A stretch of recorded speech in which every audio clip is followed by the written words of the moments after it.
வணக்கம் அன்பு உறவுகளே, நான் உங்கள் வில்லேஜ் வைத்தியர் ஜெயக்குமார். நீங்கள் இந்த வீடியோவில் பார்த்துக்கிட்டு இருக்க மூலிகையின் பெயர் சோற்று கத்தாழை. இந்த சோற்று கத்தாழை நம்ம எல்லாருமே வீட்டில் வளர்க்குறோம். நம்ம எல்லா இடத்துலையும் பார்த்துக்கிட்டு தான் இருக்கோம். ஆனால் நான் காட்டுற இந்த சோற்று கத்தாழைக்கு பேர் செங்குமரி கற்றாழை. அந்த பக்கத்தில் இருக்கிறது நம்ம நார்மலாக வீட்டில் வளர்க்கக்கூடிய கத்தாழை தான். செங்குமரி கற்றாழையில் என்ன ஒரு விசேஷம்னா, இதை சித்தர்கள் காயக்கற்ப மருந்து செய்கிறதுக்காண்டி நிறைய பயன்படுத்தி வந்தாங்க. இதில் அந்தளவுக்கு உடலுக்கு தேவைப்படக்கூடிய அனைத்து விதமான மருத்துவ குணமும் இருக்குது. மிக அற்புதமான ஒரு மூலிகை. இதை எல்லாருமே வீட்டில் வளர்த்துட்டு வாங்க. நல்லா பார்க்குறதுக்கும் அழகாக இருக்கும்.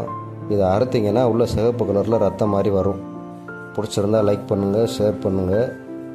நன்றி, வணக்கம்.